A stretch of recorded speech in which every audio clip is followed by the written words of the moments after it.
Bonjour, bonsoir mesdames, messieurs et bienvenue dans cette vidéo dans laquelle nous allons parler de la situation des Africains au Canada et particulièrement en Colombie-Britannique.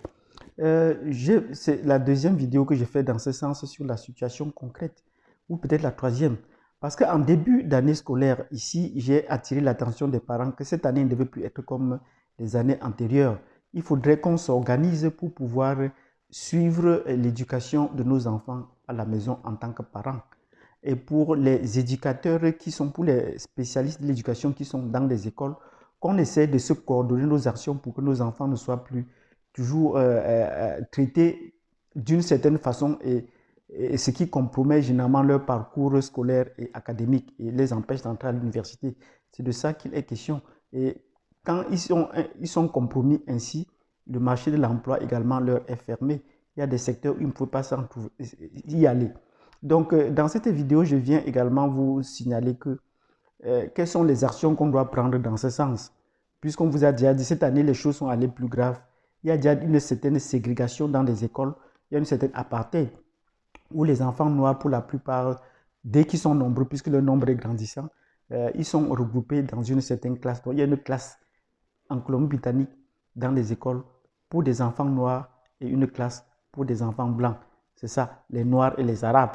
C'est ça dont il est question. Qu'est-ce que nous, les parents, nous pouvons faire? J'attire l'attention déjà des gens pour qu'il faut qu'ils prennent conscience. Certains parents vont commencer déjà par contester et dire que est-ce que c'est vrai, est-ce que ce n'est pas vrai. Ce n'est pas de notre devoir ici de vouloir lancer une enquête de voir où c'est vrai ou si ce n'est pas vrai. Parce que en tant que parents, vous n'avez pas les moyens de pouvoir vérifier cela à l'école. On va vous dire à l'école que tout va bien, il n'y a pas de problème. Est-ce que l'enfant se plaint, l'enfant ne se plaint pas, il est content. C'est ça le but, c'est ça l'objectif.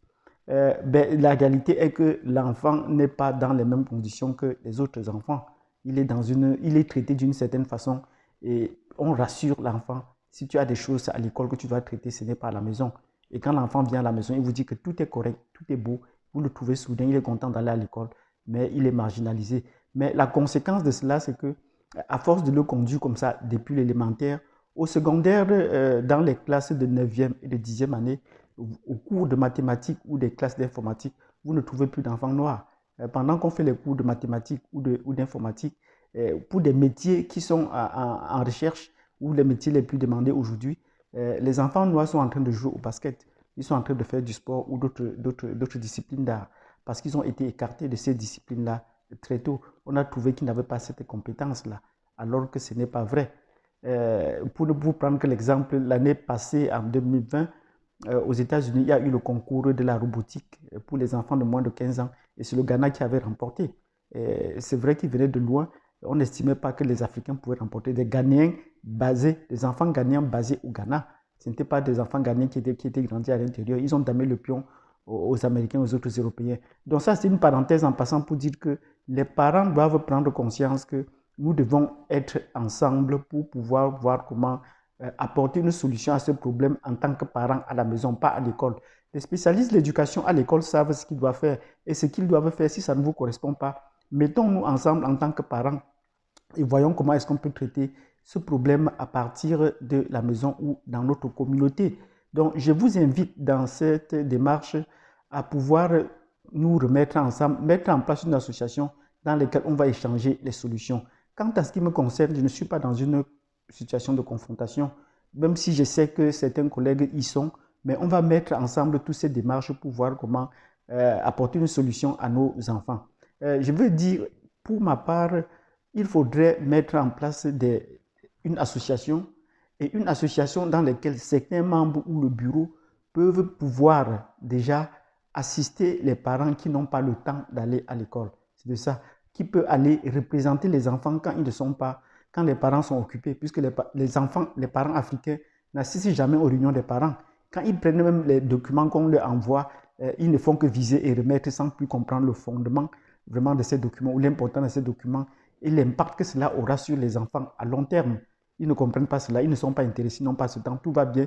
Tant que la maîtresse leur assure, l'ancien leur assure que tout va bien, ils pensent que tout va bien et c'est tout.